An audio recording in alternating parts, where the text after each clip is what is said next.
Lanjut, perkenalkan sebelumnya, assalamualaikum warahmatullahi wabarakatuh. Langsung saja ya, saya di sini ingin setoran hadis yang ke 27, kalau nggak 28 saya lupa ya. Yang judulnya pintu-pintu kebaikan.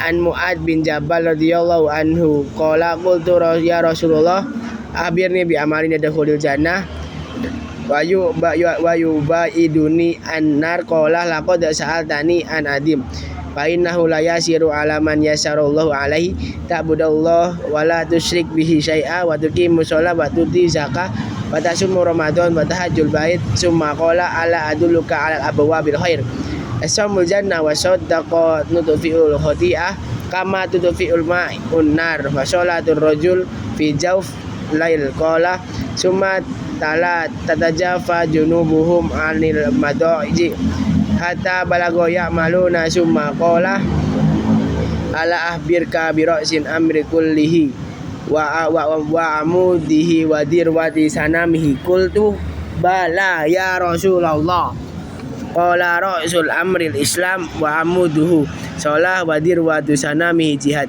summa qala ala ahbiruka bima la dzalika kullihi qultu bala ya nabilah ya nabi Allah fa akhadha bilisani wa qala kuffa alaika hada fa qultu ya nabi Allah fa iya lamu khuduna bima tatakallamu bihi fa qala taqilat ka umuka ya Mu'ad wa hal yukibu nasi finnari ala wujuhihim aw ala munakhirihim ila hosoid al-sinatihim rawahu Tirmizi.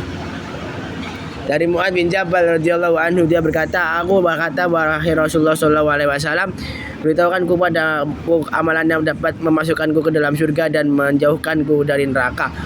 Beliau bersabda, sungguh engkau telah bertanya tentang sesuatu yang besar, namun sungguh hal tersebut sangatlah mudah dikerjakan bagi yang dimudahkan Allah, yaitu engkau hanya beribadah kepada Allah yang dimana semata dan tidak menyekutukannya dengan sesuatu apapun, menegakkan sholat, menunaikan zakat, berpuasa pada bulan Ramadan, dan menunaikan ibadah haji. Kemudian beliau sallallahu alaihi wasallam melanjutkan, maukah aku tunjukkan kepadamu pintu-pintu kebaikan? Yaitu puasa itu adalah tameng, sedekah itu adalah memadamkan penghapusan kesalahan seperti air memadamkan api, dan sholatnya seseorang pada tengah malam.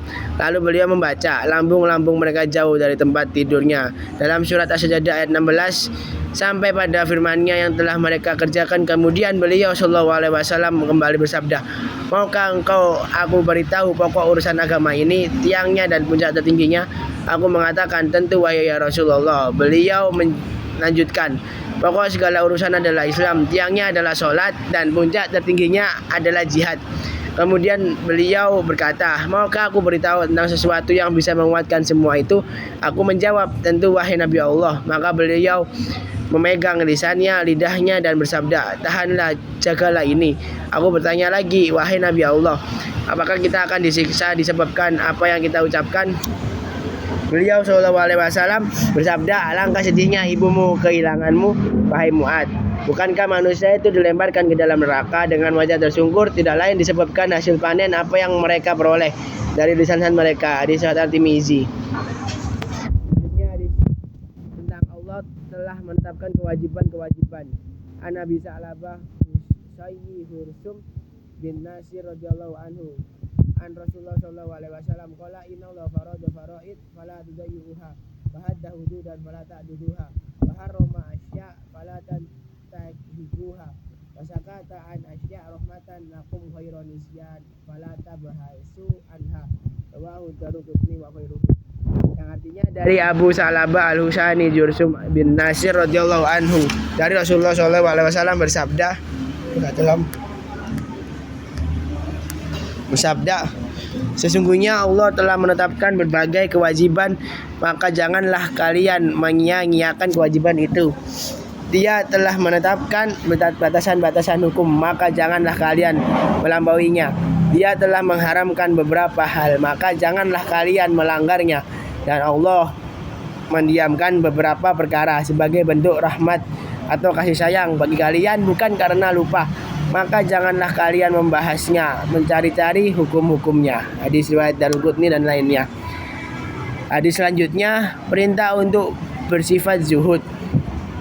An Abi Abbas Sahlin bin Sa'idi radhiyallahu anhu qala atan Nabi sallallahu alaihi wasallam rajulun faqala ya Rasulullah dullani ala amalin idza amiltuhu ahabbanillahu wa ahabbaniyan nas. Faqala Rasulullah sallallahu alaihi wasallam izhad fid dunya yuhibbukallah fazhad fiha indan nas yuhibbukan nas. Hadisul hasan rawahul Ibnu Majah. Dari Abu Abbas Sahal bin Sa'ad As-Sa'idi radhiyallahu anhu, ia berkata, seseorang telah datang kepada Nabi sallallahu alaihi wasallam lalu mengatakan, wahai Rasulullah, tunjukkanlah kepadaku sebuah amalan yang apabila aku mengamalkannya Allah subhanahu wa ta'ala dan manusia mencintaiku. Maka beliau sallallahu alaihi wasallam menjawab, bersikaplah zuhud terhadap dunia, niscaya Allah mencintaimu, dan bersikaplah zuhud engkau terhadap apa yang ada pada manusia, niscaya mereka akan mencintaimu. Hadis riwayat Hasan dan Ibnu Majah dan selainnya. Larangan membahayakan diri dan orang lain. An Abi Sa'di bin Malik bin Sinan Hudri radhiyallahu anhu anna Rasulullah sallallahu alaihi wasallam qala la darara wala dirara. Hadisul Hasan rawahul Ibnu Majah wa Daruqutni wa ghairuha musnadan wa rawahu Malik fil mawati'il mursalan an Amri bin Yahya an abihi anna Nabiyya sallallahu alaihi wasallam fa asqata Aba Sa'id wa lahu turuku yuqawi ba'duha ba'dun. Dari Abu Sa'id bin Malik bin Sinan Al-Hudri radhiyallahu anhu bahwa Rasulullah sallallahu alaihi wasallam bersabda, tidak boleh melakukan sesuatu yang berbahaya dan menimbulkan bahaya bagi orang lain. Hadisul hasan diriwayatkan oleh Ibnu Majah, Ad-Daruqutni dan lainnya. Dengan sanad bersambung diriwayatkan juga oleh Malik dalam Al-Muwatta dari Amr bin Yahya dari ayahnya dari Nabi sallallahu alaihi wasallam secara mursal. Karena apa? Karena menggugurkan tidak menyebutkan Abu Sa'id. Hadis ini memiliki beberapa jalan yang saling menguatkan. Selanjutnya, hadis tentang penuntut harus membawa bukti. An Ibnu Abbas radhiyallahu anhuma anna Rasulullah sallallahu alaihi wasallam qala law yu'ta nasu bidawahum ladda rijalun amwala qaumin wa dima'ahum walakinin bayanatu alal mudda'i wal yaminu ala man angkara. Hadisul hasan rawahul Baihaqi. Dari Ibnu Abbas radhiyallahu anhu bahwa Rasulullah sallallahu alaihi wasallam bersabda, seandainya setiap orang dikabulkan sesuai dengan pengakuannya, tentunya akan banyak orang yang menuntut harta dan darah suatu kaum. Akan tetapi bukti itu harus ditegakkan oleh orang yang menuntut, dan sumpah itu wajib diberikan oleh orang yang mengingkari tuduhan. Hadis hasan diriwayatkan oleh Al-Baihaqi dan selainnya. Hadis yang selanjutnya tentang kewajiban mengingkari kemungkaran. An Abi Sa'id Hudri radhiyallahu anhu qala sami'tu Rasulullah sallallahu alaihi wasallam yaqul man ra'a minkum munkaron falyughayyirhu bi yadihi fa illam yastati fa lisanihi fa illam yastati fa biqalbihi fadzalika ad'afu bil iman. Rawahul Muslim. Dari Abu Sa'id Al-Hudri radhiyallahu anhu, dia berkata, aku mendengar Rasulullah sallallahu alaihi wasallam bersabda, barang siapa di antara kalian yang melihat kemungkaran, hendaknya dia ubah dengan tangannya, kekuasaannya. Kalau dia tidak mampu, hendaknya dia ubah dengan lisannya, dan kalau dia tidak mampu juga, hendaknya dia ingkari dengan hatinya. Dan inilah selemah-lemahnya iman. Hadis riwayat Muslim. Hadis selanjutnya tentang sesama muslim adalah saudara.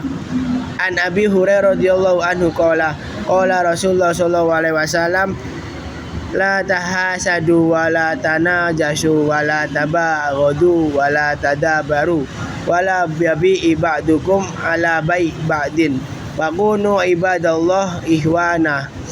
Al muslim ahul muslim la yadlimuhu wa la yahduluhum wala ya'dibuhu wala yahkiruhu at-taqwa hahuna wa yusiru ila sadrihi salasa murad bias bin minas syarri an yahkira ahahul muslim kulul muslim alal muslim haramun damuha wa maluhu wa irduhu rawahul muslim.